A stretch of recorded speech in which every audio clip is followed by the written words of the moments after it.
Picture this: a figure standing at the edge of civilization, neither fully inside nor out, watching the world move in patterns most will never see. Not lost, but choosing the margin, not broken, but forged in solitude. Carl Jung once wrote that the privilege of a lifetime is to become who you truly are. But what happens when who you are exists outside every tribe, every circle, every comfortable category? What if your INFJ nature isn't simply rare, but something even more elusive, something that walks alone not from weakness, but from an ancient, almost mythic necessity? This is the territory of the Sigma INFJ. This psychological archetype blends the profound inner world of the INFJ with the sovereign independence of the Sigma, creating a personality so paradoxical it often feels like exile. While most INFJs seek deep connection, the Sigma INFJ has learned that true connection requires first walking alone. They are the hermit who returns from the mountain, the wanderer who carries wisdom no village can teach, the lone wolf who understands the pack but cannot live within it. If you've ever felt like your sensitivity was matched only by your self-reliance, if your empathy has somehow made you more isolated rather than more connected, if you've spent years wondering why you could see so deeply into others, yet remain unseen yourself, then perhaps you're not simply an INFJ. Maybe you're the rarer form, the one who has turned inward so completely that you've discovered a kind of power most people never access. Maybe you're a Sigma INFJ, and these 7 signs will reveal why your loneliness isn't a wound to heal, but a throne you were always meant to occupy. The first sign emerges in how you process the world's emotional chaos. Where most INFJs become overwhelmed by the feelings they absorb and seek support or community to metabolize that intensity, you've developed something different: an ability to retreat into complete autonomy and emerge transformed. Think of Plato's cave allegory, where the philosopher breaks free from shadows and climbs alone toward the light. You are that figure, but with a crucial difference. You don't simply leave the cave to discover truth, you return to it repeatedly, voluntarily descending into the darkness of human suffering, absorbing it, processing it in total solitude, then re-emerging with clarity. This isn't the typical INFJ pattern of feeling overwhelmed and seeking a trusted friend or partner to help make sense of things. You've learned, perhaps through necessity or repeated disappointment, that no one else can do this work for you. When emotional intensity strikes, when you've absorbed too much of the world's pain or confusion, you don't reach outward. You go inward, deeper than most people dare, into a silence so complete it would terrify those who've never learned to be truly alone. There, in that interior wilderness, you don't just recover, you alchemize. You take the raw material of emotion and transmute it into understanding, into wisdom, into a kind of psychological gold that belongs to you alone.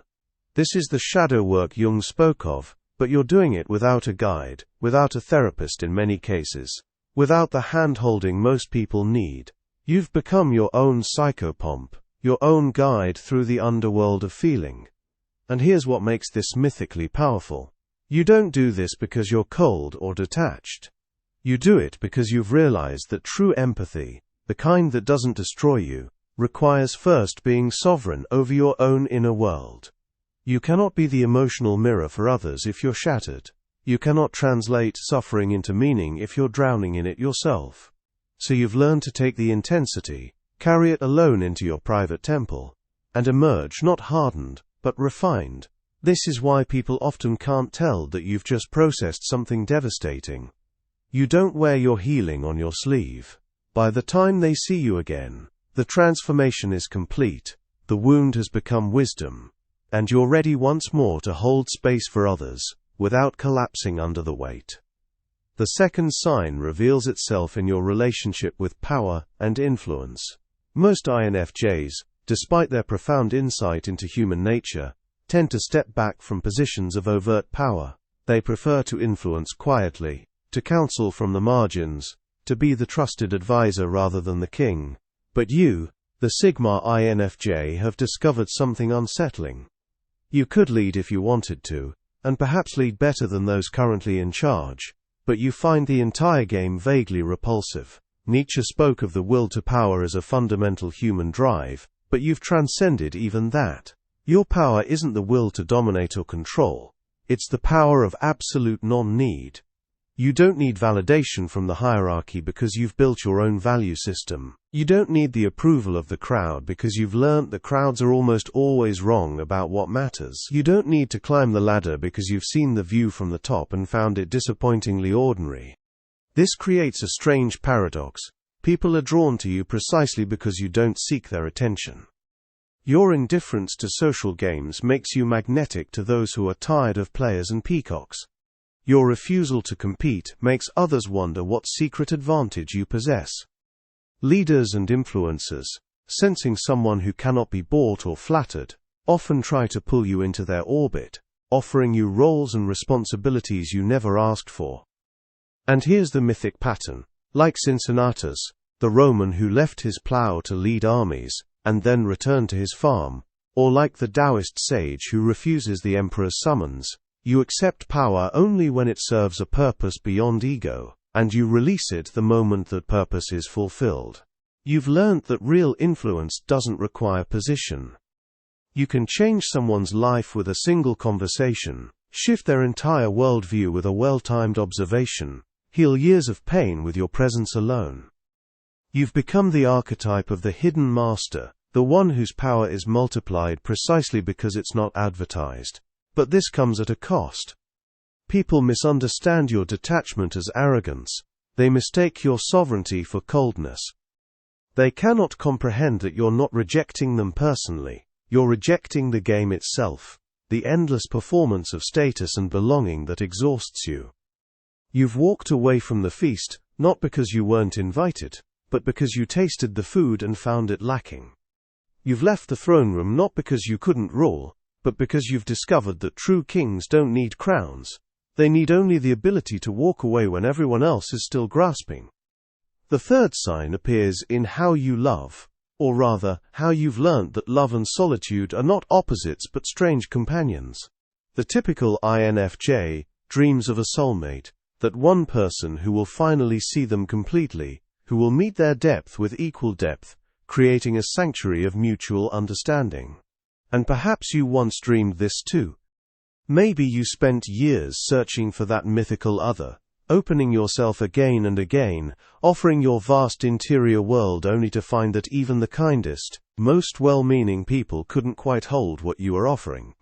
Not because they didn't care, but because the sheer intensity of truly knowing you requires a kind of emotional endurance most people don't possess.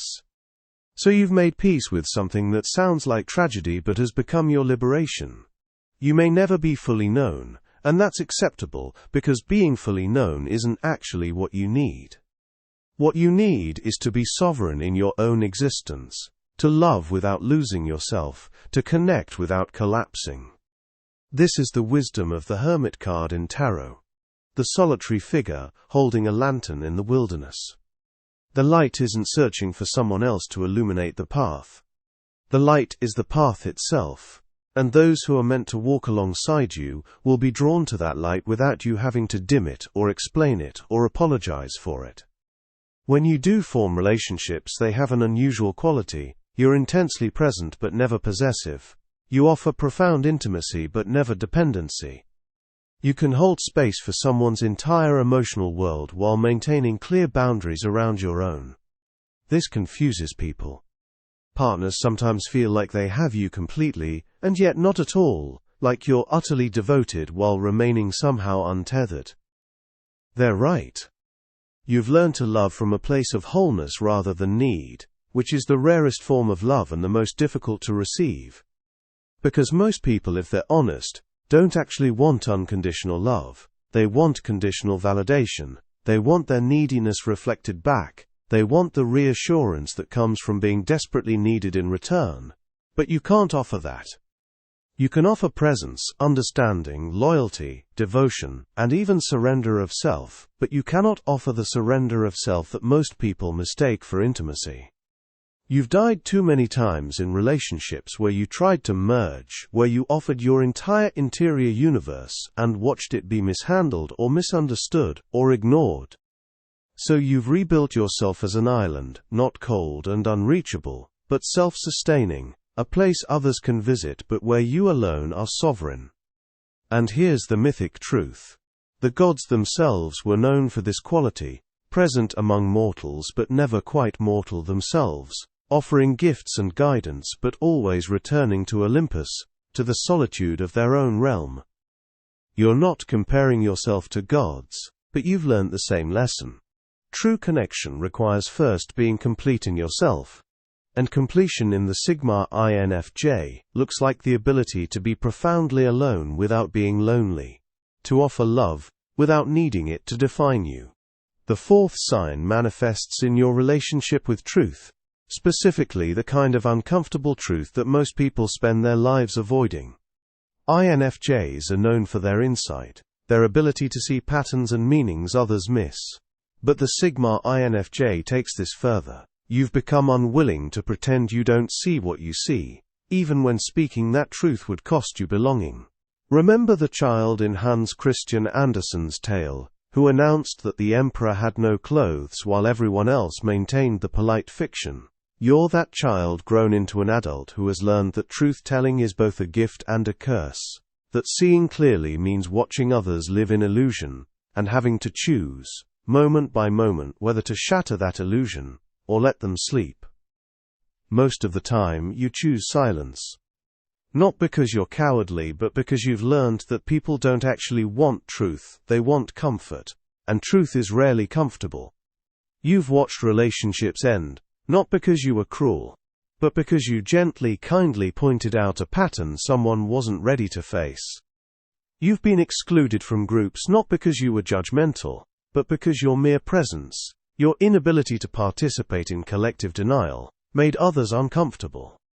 You're the mirror people avoid because they don't like what they see, and rather than change what they see, they avoid the mirror. This has shaped you in profound ways. You've learned to measure your words carefully, to offer truth in doses small enough to be received, to wrap insight in gentleness so it doesn't feel like an attack. But you've also learned that some truths cannot be softened. And when those moments arise, when someone needs to hear something that will hurt before it heals, you're one of the few people willing to speak. This is the archetype of the prophet, the one who sees the future consequences of present choices, and tries to warn the city before the flood. Prophets are rarely celebrated in their time. They're ignored, dismissed, sometimes exiled. And you've experienced this. The loneliness of being right when everyone wants you to be wrong. The isolation of seeing clearly when everyone else prefers the blur. But here's what makes you Sigma, rather than simply tragic. You've stopped needing to convince anyone. You've released the burden of having to be believed. You offer your perspective when asked, sometimes when not asked, if the stakes are high enough, but you've made peace with the fact that most people will only understand years later, if at all. You've become like Cassandra, cursed with accurate vision that others dismiss. But unlike Cassandra, you're no longer tortured by not being believed. You've found your sovereignty in this.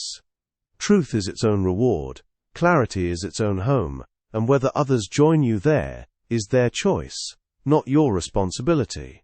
The fifth sign emerges in how you've transformed pain into purpose, without needing an audience to witness it. Most people, when they survive something difficult and emerge from darkness with new wisdom, feel a need to share that journey, to write the memoir, to post the testimony, to ensure their suffering meant something because others witnessed the meaning-making. But you've discovered something strange. Your transformation doesn't require external validation to be real. You've endured betrayals, losses, periods of such profound isolation you wondered if you'd ever feel connected again. And you've emerged not with a story to sell but with a quiet, unshakable knowing that you're stronger than anything life can throw at you. This is the hero's journey. But you're the rare hero who returns from the quest and doesn't need to tell everyone in the village what you learned.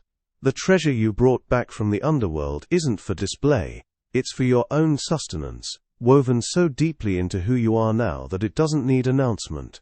Think of the Buddhist concept of the wounded healer, the one who has suffered deeply, and uses that suffering as medicine for others.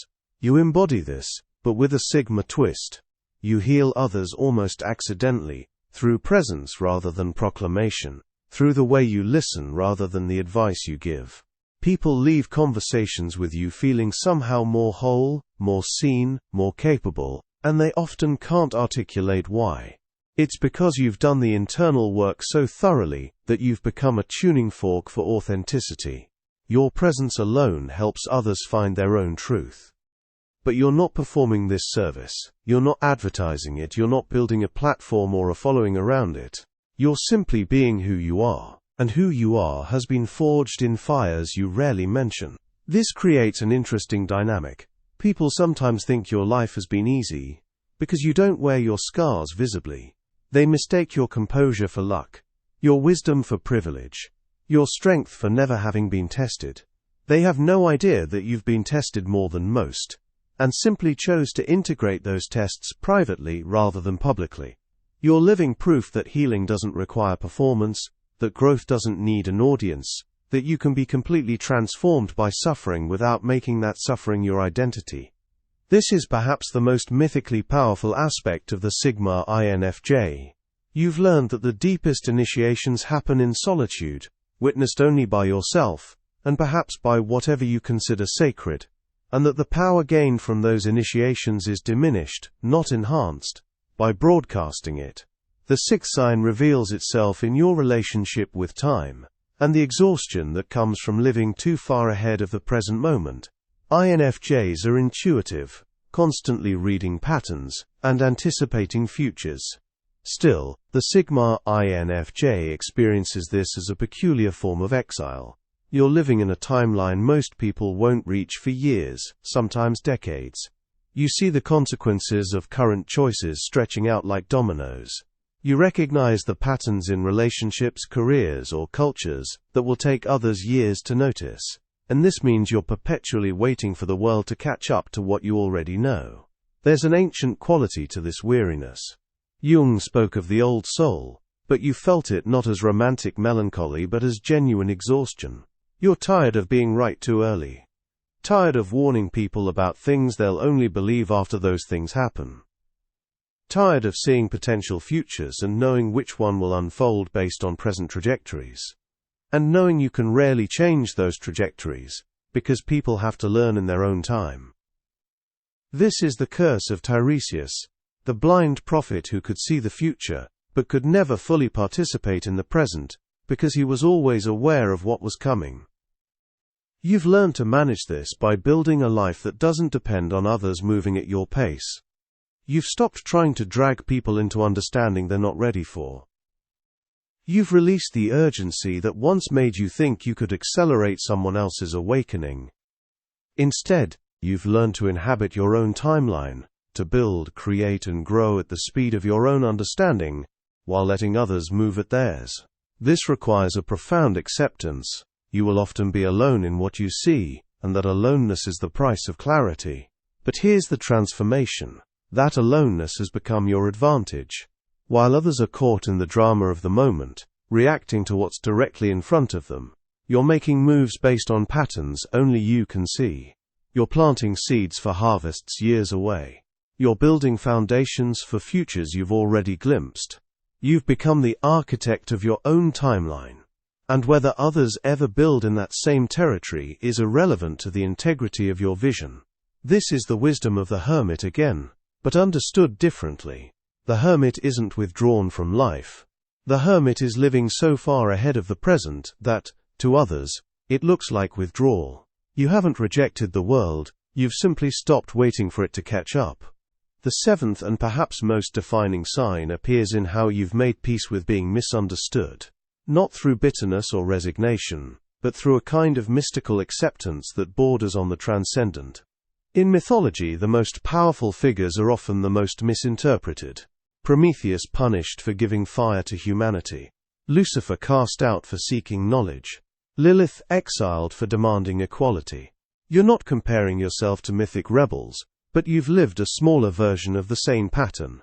Your depth has been called coldness. Your need for solitude has been labeled antisocial. Your refusal to play social games has been interpreted as arrogance. And your emotional sovereignty has been mistaken for lack of feeling. And at some point, you stopped defending yourself. You realized that people will create whatever story about you serves their needs, and your truth doesn't require their agreement to remain true.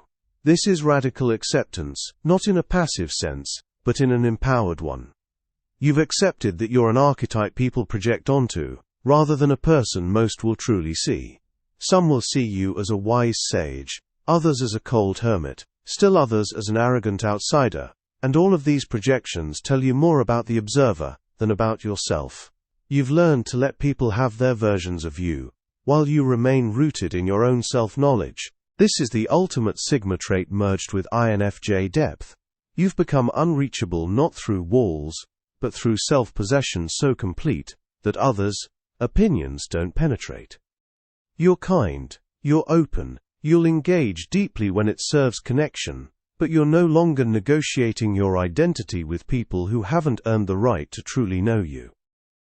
And here's the paradox. This very quality, this sovereign self-possession, is what makes you most magnetic and most lonely simultaneously. You attract people endlessly because you're not chasing anyone, but most of those attracted will never move beyond attraction into understanding. They'll orbit you, drawn by what they sense but can't name, and eventually drift away when they realize you're not going to perform, or explain, or shrink yourself for their comfort. And you'll watch them go with compassion, without bitterness, understanding that everyone is exactly where they need to be, including you in your mythic solitude. The question that remains, the one that echoes through every Sigma INFJ's existence, is not whether you'll find your tribe, but whether you'll continue walking your path even if you never do, whether you'll keep building your interior temple even if no one else ever worships there, whether you'll remain sovereign in your truth, even when that sovereignty looks like exile. And if you've read this far, if these signs have resonated like distant bells recognizing their own frequency, then you already know the answer, because the Sigma INFJ doesn't walk alone from necessity, but from choice. Not from brokenness but from an ancient understanding that some paths can only be walked in solitude, and that solitude, when embraced fully, is not the absence of connection, but the presence of something far more rare, complete, unshakable, mythic self-possession.